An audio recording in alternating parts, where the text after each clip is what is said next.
नमस्कार दोस्तों, स्वागत है आप सभी का मेरे YouTube चैनल पर। मैं हूं ओमकारनाथ, आप देख रहे हैं मेरा YouTube चैनल। इस वीडियो में इम्पोर्टेंट नोबेल पुरस्कार से जितने बनने वाले क्वेश्चन हैं उसको हम लेकर आए हैं, एक एक करके देखेंगे। यदि चैनल पे आप मेरे नए हैं तो चैनल को लाइक, शेयर एंड सब्सक्राइब करना ना भूलें। तो चलिए स्टार्ट करते हैं। मेडिसिन या फिजियोलॉजी के क्षेत्र में प्राइज़ 2023 की विजेता का नाम बताइए। मेडिसिन के क्षेत्र में किस उपलब्धि रिसर्च के लिए वैज्ञानिक कैटलिन कारिको और डू बिस्मैन को नोबेल प्राइज़ 2023 के लिए चुना गया। केमिस्ट्री के क्षेत्र में नोबेल प्राइज़ 2023 की विजेता का नाम बताइए।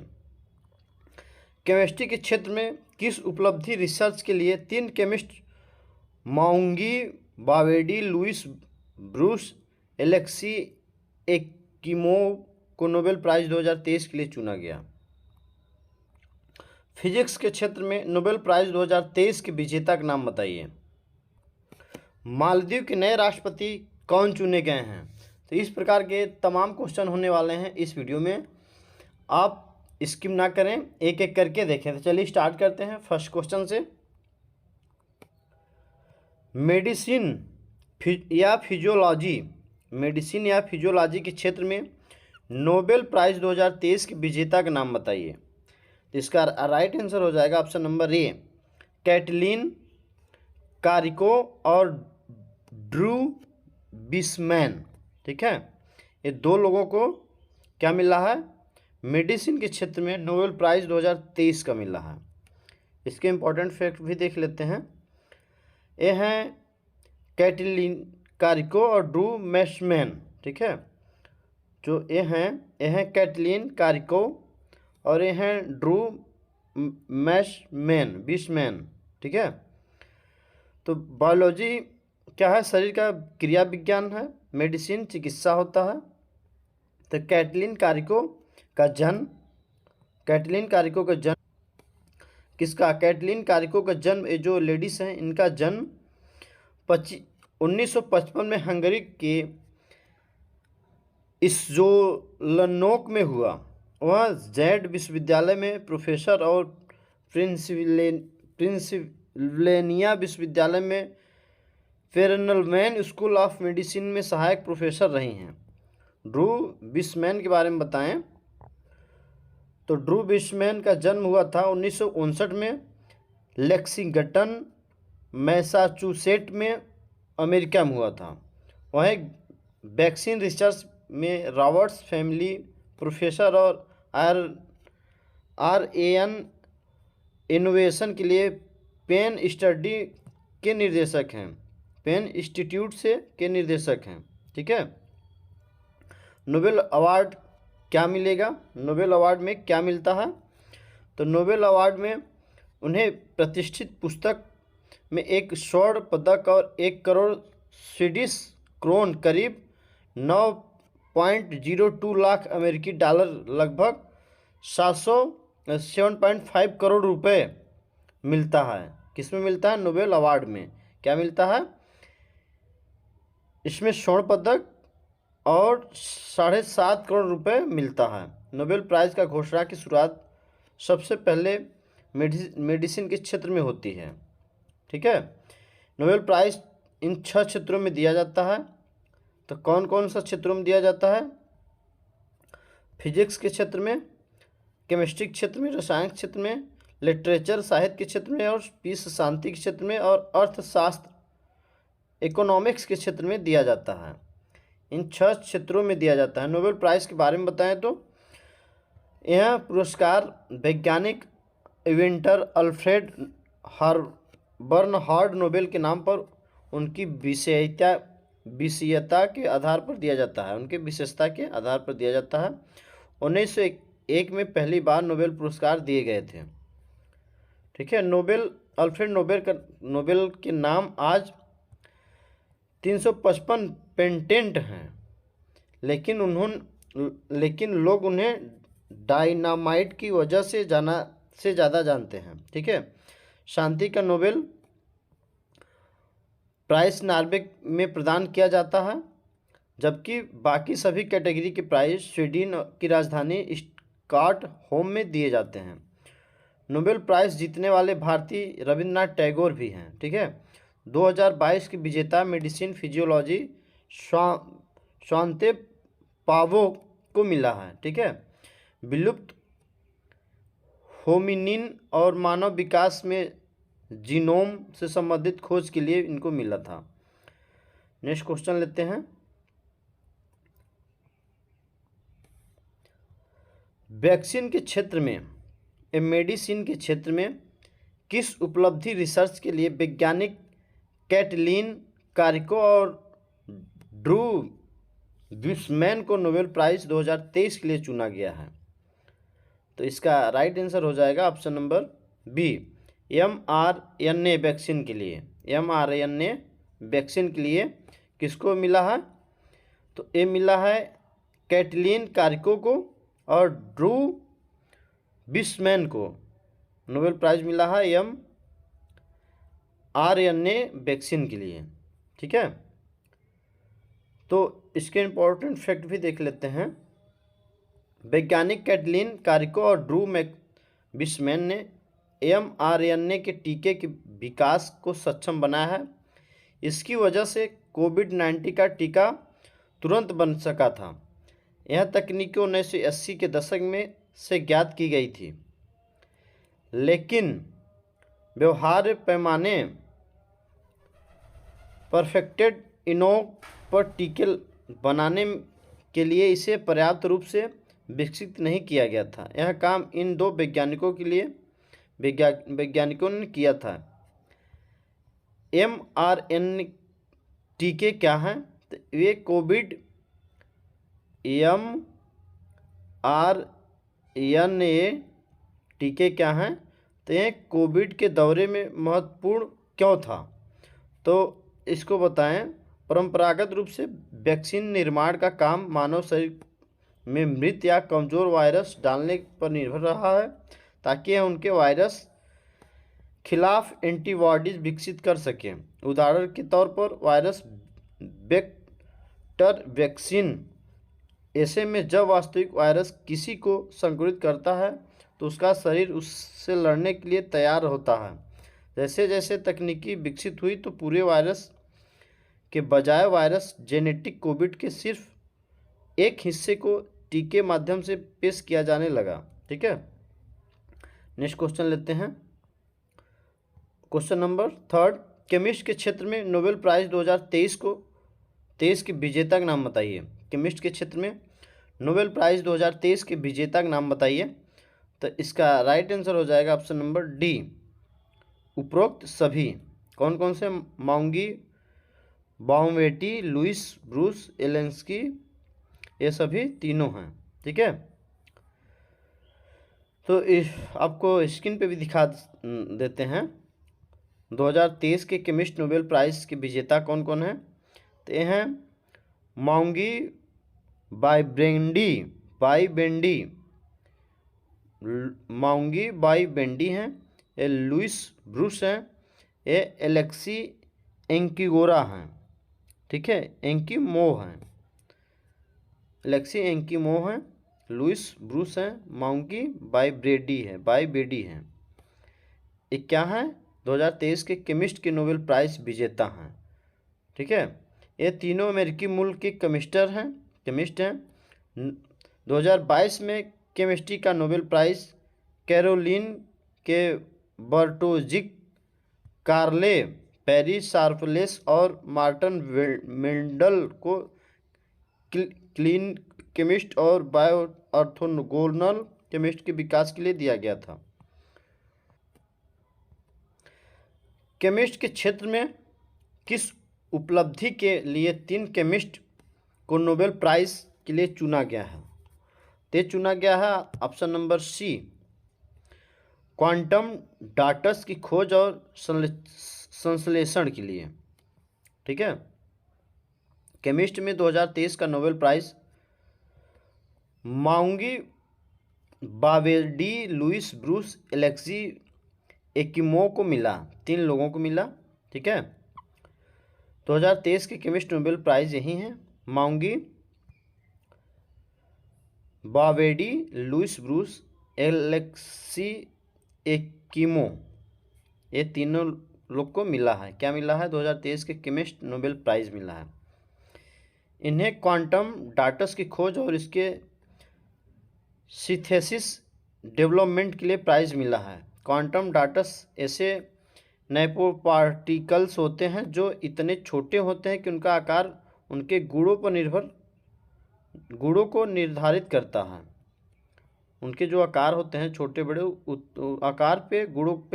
आकार उनके गुणों पर निर्भर करता है। क्वांटम डाटस का इस्तेमाल कहाँ होता है? तो क्वांटम डाटस का इस्तेमाल आज कंप्यूटर, मॉनिटर और टेलीविज़न स्क्रीन को रोशन करने के लिए किया जाता है। ठीक है, इसमें QLED तकनीकी का इस्तेमाल होता है। कलर्ड लाइट बनाने के लिए भी रिसर्च ने क्वांटम डाटस का इस्तेमाल किया है। क्वांटम डाटस की लाइट इतनी तेज़ होती है कि जब इसे ट्यूमर पर डाला जाता है तो सर्जन को उसके टिश्यू देखने में कोई परेशानी नहीं होती है। ठीक है, क्वांटम डाटस कई LED लैंप की लाइट में ऐसे पार्टिकल जोड़े जाते हैं जिनसे बारीक काम करने में आसानी होती है। नोबेल प्राइज़ जीतने वाले केमिस्ट का नाम है कि भविष्य में क्वांटम डाटस फ्लेक्सिबल इलेक्ट्रॉनिक्स, छोटे सेंसर, पतले सोलर सेल और शायद एन्क्रिप्टेड क्वांटम कम्युनिकेशन में योगदान दे सके। ठीक है, नेक्स्ट क्वेश्चन लेते हैं।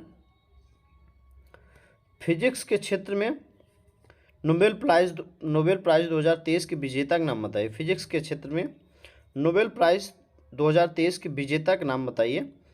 तो ऑप्शन नंबर डी है, क्या है, ऑप्शन नंबर डी, उपरोक्त सभी। ठीक है, कौन कौन से हैं? पियरे आगस्टिनी, फेरेस कास्टस, एनी हुलियर, ये तीनों हैं।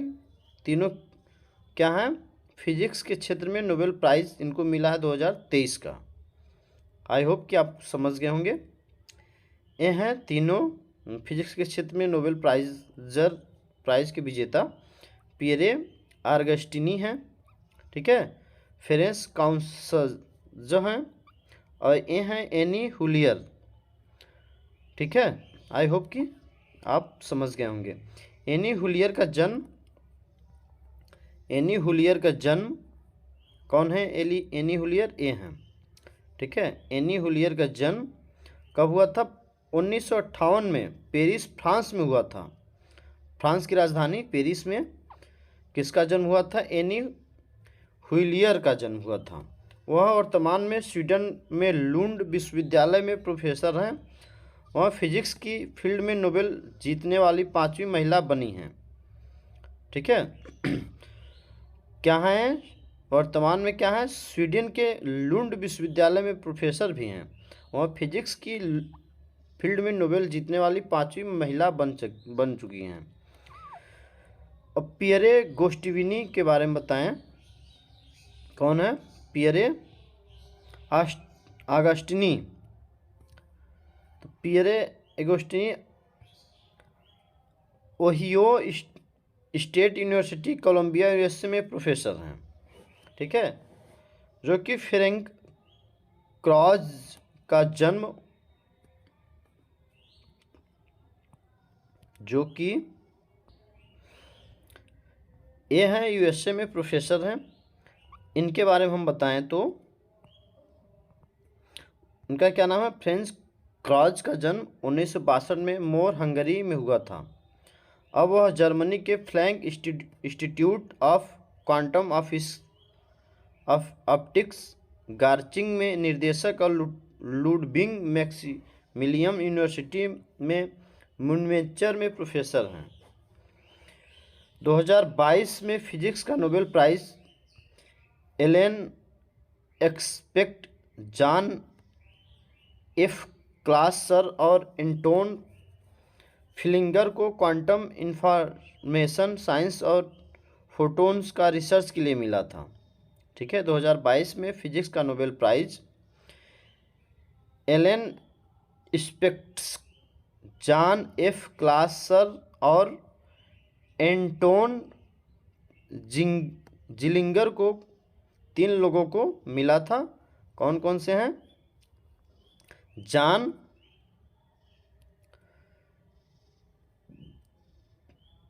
John F class, Anton Zeilinger और एलन स्पेक्ट को 3 लोगों को नोबेल प्राइज़ मिला था। ठीक है, फिजिक्स के क्षेत्र में। आई होप कि समझ गए होंगे। नेक्स्ट क्वेश्चन लेते हैं। फिजिक्स के क्षेत्र में किस उपलब्धि के लिए 3 वैज्ञानिकों पियरे आर्गस्टिनी, फेरेस क्राज और एनी हुलियर को नोबेल प्राइज़ 2023 के लिए चुना गया? फिजिक्स के किस क्षेत्र की उपलब्धि के लिए 3 वैज्ञानिकों को नोबेल प्राइज़ 2023 के लिए चुना गया है? किन किन वैज्ञानिकों को? तो पियरे आर्गस्टिनी, फेरेंस क्राज और एनी हुलियर को नोबेल प्राइज़ मिला। तो इसका राइट आंसर हो जाएगा ऑप्शन नंबर डी। पदार्थ में इलेक्ट्रॉनिक गतिशीलता के अध्ययन के लिए प्रकाश के एटोसेंट्स पल्स उत्पन्न करने के लिए प्रायोगिक तरीके के लिए मिला है 3 वैज्ञानिकों को। ठीक है, option number T. Nobel chemist ने माना है कि इनमें एक्सपेरिमेंट से एटम और मॉलिक्यूल्स में मौजूद इलेक्ट्रॉनिक की दुनिया को समझने में अहम मदद मिलेगी। इलेक्ट्रॉन की स्टडी के लिए सूक्ष्म तरंगें पैदा पूरी दुनिया में मैटर से बनी है, वह पूरी मैटर अगस्तनी अनगिनत एटम्स से मिलकर बनता है। नेक्स्ट क्वेश्चन लेते हैं। मालदीव के नए राष्ट्रपति कौन चुने गए हैं? मालदीव के नए राष्ट्रपति कौन चुने गए हैं? क्वेश्चन इंपॉर्टेंट होने वाला है। ठीक है, तो इसका राइट आंसर हो जाएगा option number C, Mohamed Muizzu बने हैं मालदीव के नए राष्ट्रपति। ठीक है, ऑप्शन नंबर सी। ये हैं मोहम्मद मुइज्जू, जो स्क्रीन पे देख रहे हैं। ठीक है, मोहम्मद मुइज्जू ने 30 सितंबर 2023 को हुए राष्ट्रपति चुनाव में जीत हासिल की। वह विपक्ष में प्रोग्रेसिव अलायंस के नेता हैं। चुनाव के नतीजों पर मालदीव के लोगों की ही नहीं बल्कि भारत और चीन की भी नज़र रही। इसकी वजह यह है कि राष्ट्रपति बनने की रेस में शामिल 2 बड़े नेताओं में एक इब्राहिम मोहम्मद सोलिह और भारत के समर्थक माने जाते हैं, और दूसरे विपक्षी प्रोग्रेसिव अलायंस के नेता मोहम्मद मुइज्जू चीन का समर्थक करते हैं। ठीक है, तो ये जो बने हैं मोहम्मद मुइज्जू चीन के समर्थक हैं, और जो मोहम्मद सोहिल थे ये भारत के समर्थक माने जाते हैं, ऐसा लोगों का कहना है। ठीक है, मुइज्जू के जीतने से भारत पर पड़ोस में बढ़ेगा चीन का असर। मोहम्मद मुइज्जू के जीतने से भारत में पड़ोस में चीन का दबदबा फिर से बढ़ने का आदेशा है।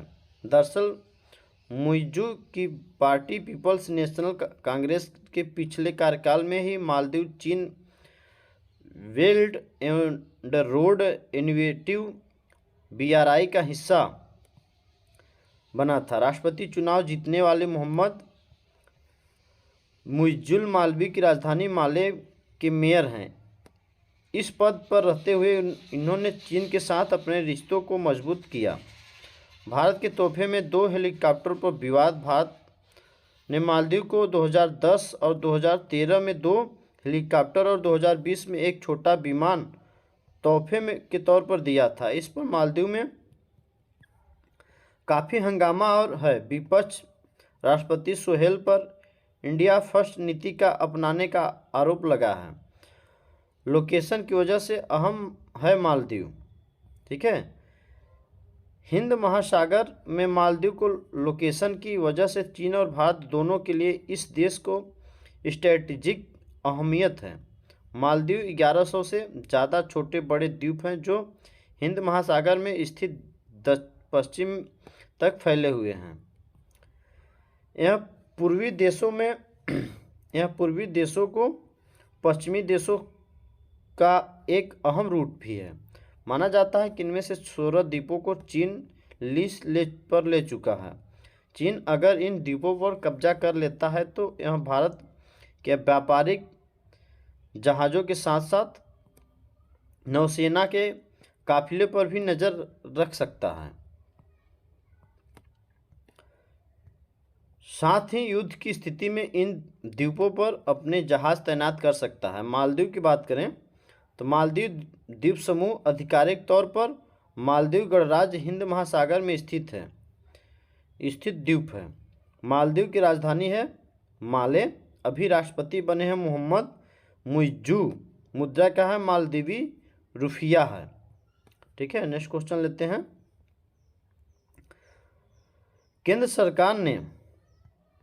केंद्र सरकार ने विद्रोही गुटों national liberation front of Tripura और all India Tripura tiger force को कितने वक्त के लिए प्रतिबंधित किया है? केंद्र सरकार ने विद्रोह गुटों national liberation front of Tripura और all India Tripura tiger force को कितने वक्त के लिए प्रतिबंधित किया है? तो इसका ऑप्शन दिया है, तो इसका राइट आंसर हो जाएगा ऑप्शन नंबर ए, 5 वर्षों के लिए। ठीक है, इसके इम्पॉर्टेंट फैक्ट देख लेते हैं। विद्रोही गुट क्या है? National liberation front of Tripura, all India Tripura tiger force. केंद्र सरकार ने प्रतिबंधित क्यों लगाया है कि इन देशों की एकता संभुता के खिलाफ गतिविधियों में संलिप्त रहने का आरोप है। त्रिपुरा की बात करें तो त्रिपुरा की राजधानी अगरतला है। सीएम है मनिक साहा। गवर्नर है सत्यदेव नारायण आर्य हैं। नेक्स्ट क्वेश्चन लेते हैं। भारत सरकार ने कड़ा कदम उठाते हुए किस देश से कहा कि अपने 40 राजनयिकों को 10 अक्टूबर 2023 तक वापस बुला लें? तो इसका राइट आंसर हो जाएगा कनाडा। भारत सरकार ने कड़ा कदम उठाते हुए किस देश से कहा कि वह अपने 40 राजनयिकों को 10 अक्टूबर 2023 तक वापस बुला लें? तो इसका राइट आंसर हो जाएगा कनाडा। ठीक है,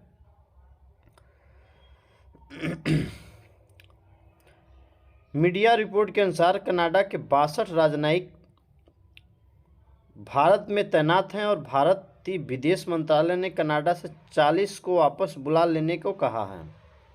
ठीक है, टोटल 62 हैं। 62 में 40 को वापस बुला लेने को कहा है। भारत ने यह भी कहा कि अगर कनाडा ऐसा नहीं करता है तो इन राजनयिकों को भारत में राजनयिक छूट भी नहीं मिलेगी। अभी कनाडा में भारत के कम राजनयिक हैं और भारत सरकार ने अब कनाडा को भी इतने ही राजनयिक रखने के लिए कहा है।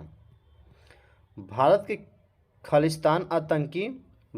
खालिस्तान आतंकी की मौत मामले में ट्रूडो के बयान और एक भारतीय अधिकारी को वापस भेजे जाने के बाद अब कनाडा के खिलाफ जोरदार कदम उठाया गया। भारत के इस कदम से कनाडा को बड़ा झटका लगने जा रहा है।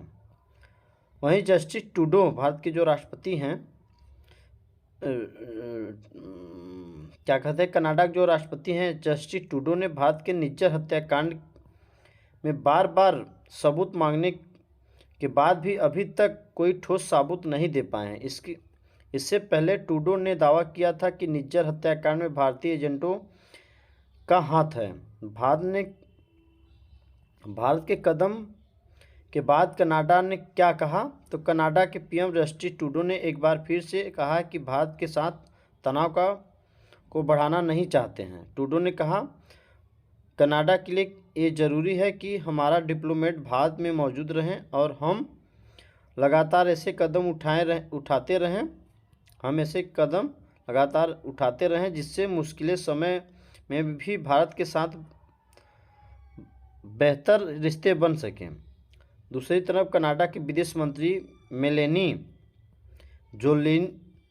जोली ने कहा कि डिप्लोमेट संकट से निकलने के लिए वह भारत का साथ प्राइवेट बातचीत करना चाहती है। जोली ने, जो कि विदेश मंत्री हैं कनाडा के, उन्होंने कहा कि हम भारत सरकार के साथ संपर्क में हैं। हमारे लिए कनाडा डिप्लोमेट की सुरक्षा बेहद ज़रूरी है। नेक्स्ट क्वेश्चन लेते हैं। सीमा सड़क संगठन बीआरओ के नए महानिदेशक कौन बने हैं? तो ये बने हैं option number B, lieutenant general Srinivas. Lieutenant general Srinivas बने हैं। क्या बने हैं? बीआरओ के नए महानिदेशक, सड़क संगठन, सीमा सड़क संगठन के नए महानिदेशक कौन बने हैं? Lieutenant general Srinivasan. ये हैं लेफ्टिनेंट जनरल श्रीनिवासन हैं। ठीक है। रक्षा मंत्रालय के अनुसार उन्होंने 30 सितंबर 2023 को बीआरओ के 28वें महानिदेशक के रूप में पदभार ग्रहण किया है। बीआरओ का फुल फॉर्म क्या है? बॉर्डर रोड ऑर्गेनाइजेशन, सीमा सड़क संगठन इसको हिंदी में कहते हैं। भारत में एक सड़क निर्माण कार्यकारी बल है। ठीक है। यह भारत के सीमावर्ती क्षेत्रों में प्रतिकूल परिस्थितियों का सामना करते हुए सड़क मार्गों एवं पुलों का निर्माण व्यवस्थापन कार्य करता है। रक्षा मंत्रालय भारत सरकार के स्वामित्व में एक संवैधानिक निकाय है। बीआरओ का स्थापना 7 मई, हेडक्वार्टर नई दिल्ली में है। नेक्स्ट क्वेश्चन लेते हैं। अंतर्राष्ट्रीय अहिंसा दिवस किस महापुरुष की जयंती पर मनाया जाता है? तो ये मनाया जाता है ऑप्शन नंबर सी, महात्मा गांधी की जयंती पर। ठीक है महात्मा गांधी। यह दिवस संयुक्त राष्ट्र ने वर्ष 2007 में घोषित किया था। राष्ट्रपिता महात्मा गांधी की जयंती 2 अक्टूबर में मनाई जाती है। उनका जन्म 2 अक्टूबर 1869 गुजरात में पोरबंदर में हुआ था। निधन इनका 30 जनवरी 1948 को हो गया था, जब भारत के पहले आतंकवादी नाथूराम गोडसे ने गोली मार दी थी। ठीक है। दिल्ली के राजघाट पर उनका स्मारक है। महात्मा गांधी देश के ही नहीं बल्कि दुनिया के लोग के लिए आइकॉन हैं। ठीक है। दुनिया के लोगों के लिए आइकॉन है। नेक्स्ट क्वेश्चन लेते हैं। देश के दूसरे प्रधानमंत्री लाल बहादुर शास्त्री की जयंती कब मनाई जाती है? देश के दूसरे प्रधानमंत्री लाल बहादुर शास्त्री की जयंती कब मनाई जाती है? तो इनका भी जयंती 2 अक्टूबर को ही मनाई जाती है। जिस दिन महात्मा गांधी की जयंती मनाई जाती है 2 अक्टूबर को, उसी दिन भारत के दूसरे प्रधानमंत्री लाल बहादुर शास्त्री की भी जयंती मनाई जाती है। ठीक है। यह लाल बहादुर शास्त्री भारत के दूसरे क्रम के प्रधानमंत्री। पंडित जवाहरलाल नेहरू के बाद देश के दूसरे प्रधानमंत्री लाल बहादुर शास्त्री थे। ठीक है।